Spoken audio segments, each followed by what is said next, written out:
over 66 million years ago.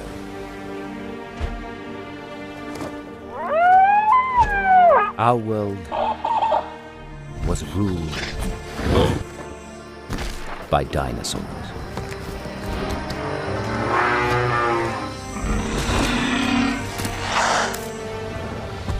The largest animals that have ever walked the earth.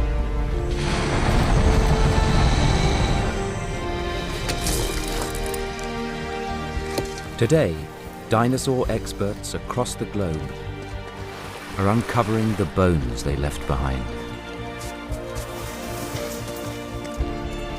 allowing us to imagine how these extraordinary creatures may have lived, so that we can tell their stories. And they can walk again.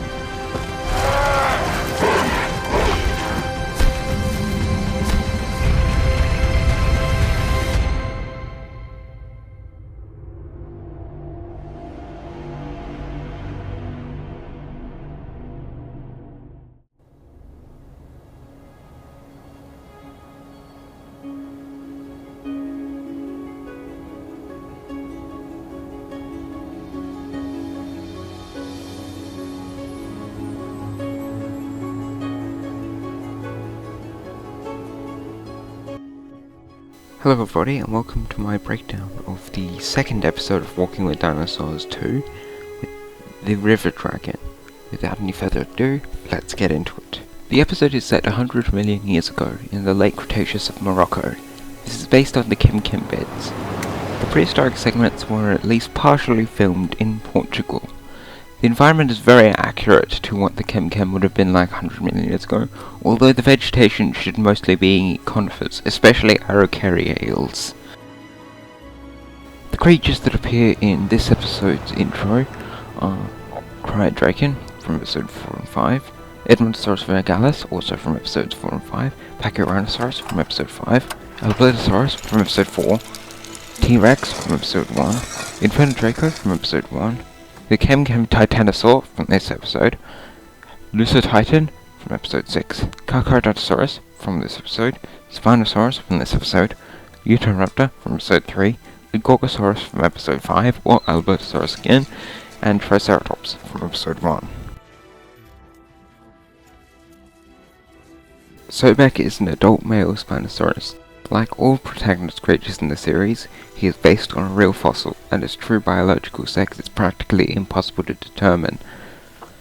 As Sobek was only around 20, or in his very early adulthood, when he died, it is likely that this is his first brood of offspring. Spinosaurus was a Spinosauran megalosauroid from the late Cretaceous, 100 to 94 million years ago, of North Africa and possibly Brazil, meaning it lived in the right place and time to appear. They are accurately, and thankfully, not given lips, as there is no real evidence of Spinosaurs having them, plus they look incredibly cursed with lips. When Sobek picks up his child, this is likely inspired by similar behaviour in today's crocodiles. The male Spinosaurus taking care of the offspring is inspired by modern ratites. As Nizar Ibrahim was involved with the production, his aquatic hunting Spinosaurus hypothesis is presented rather than the more scientifically sound hypothesis of it hunting like a heron, wading rather than spending most of its time swimming. Sobek walking with his young may be inspired by the image of a mother duck with ducklings. Spinosaurus is referred to as bigger than T-Rex, when this is untrue. It was longer than T-Rex, sure, but size estimates are mostly based on mass, and T-Rex was much heavier. Also, this feels unnecessary. Not every large theropod has to be compared to T-Rex.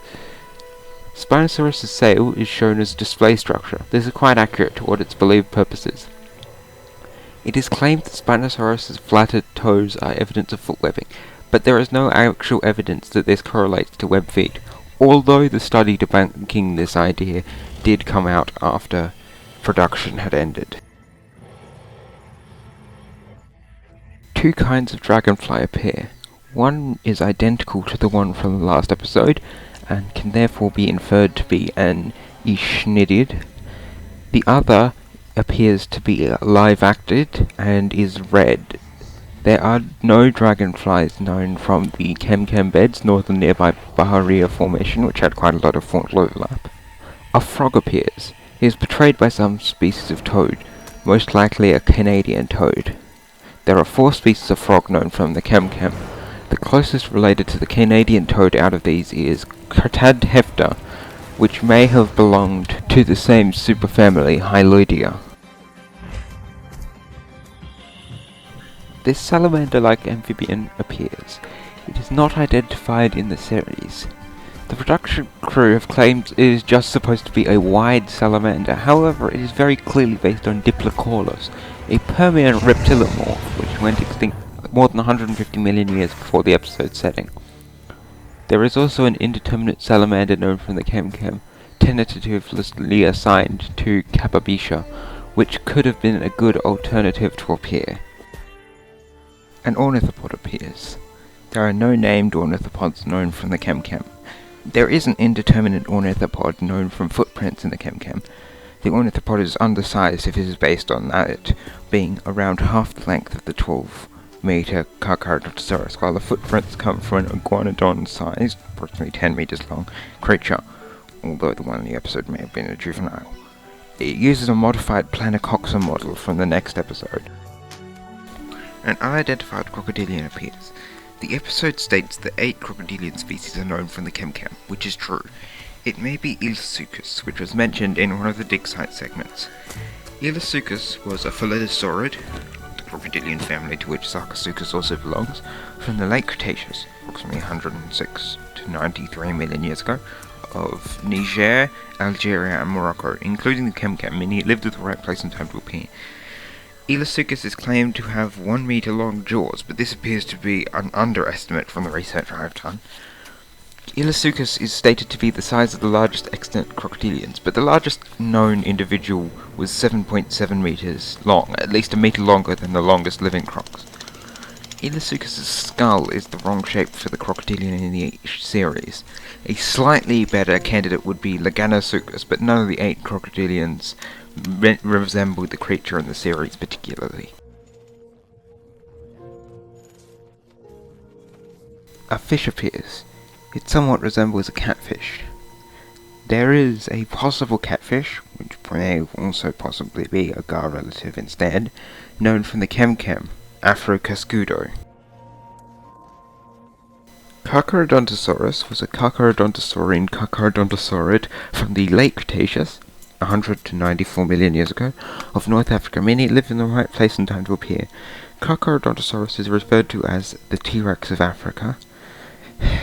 While it is true that Carcharodontosaurs and Tyrannosaurids filled the same niche, it constantly infuriates me when other large theropods are compared to T-Rex. Carcharodontosaurus is cool on its own, cooler than T-Rex in fact, and it doesn't need to be compared to a more famous megatheropod.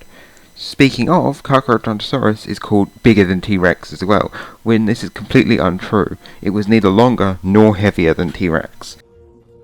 Alanqua was an elankid Ajdarcomorph from the late Cretaceous, 95 million years ago, of Morocco, meaning it lived in the right place to appear but would not evolve for approximately 5 million years after the episode's setting. The Alanka uses the same model as the series' Azhdarchids, but this is inaccurate. It was more basal than Azhdarchids, presumably appearing as somewhere between them and the more basal Chauyanopterids. Alanka is given an exaggerated wingspan of 7 meters. Most estimates give a total wingspan of 4 meters, with the most liberal giving a wingspan of 6 meters. Alanka is correctly stated to be Durophagus. An as yet undescribed titanosaur appears based on footprints. Based on the enormous footprints it left behind, which are visible from space, it is a good contender for the largest dinosaur ever. It is likely that the show's estimate, 14 meters tall and more than 60 tons, is accurate, although it may have been even heavier. There are also indeterminate titanosaur bones known from the Kem belonging to a parallel-titan-sized animal. This may have been a separate titanosaur species, or a younger member of this species. The titanosaur is given small osteoderms, which are known from some titanosaurs. Onchopristis was an onchopristid sclerorhynchoid, or saucegate, a suborder of Cretaceous rays which convergently evolved as sawfish/sawshark like rostodon. It is known from the early to late Cretaceous, approximately 125 to 94 million years ago, of North Africa, Europe, North America, and possibly South America, meaning it lived in the right place and time to appear. We have fossil evidence of Spinosaurus hunting Onchopristis, both of Spinosaurus teeth embedded in Onchopristis bones and Onchopristis barbels in Spinosaurus bones. It is given an accurate sized estimate of 4 meters long. Onchopristis is depicted as congregating in rivers to breed, with this being compared to modern rays. While it is true some modern rays do this, there is no direct evidence for Onchopristis doing this, although they are known from both freshwater and saltwater, so there isn't anything stopping them doing it. For some reason, the Onchopristis is presented without a tail fin. And that was the river dragon. Thank you for watching this video. I hope you enjoyed it, and I'll see you next time. I will be breaking down the third episode of with Dinosaurs 2, Band of Brothers. I hope you have a good day, and goodbye.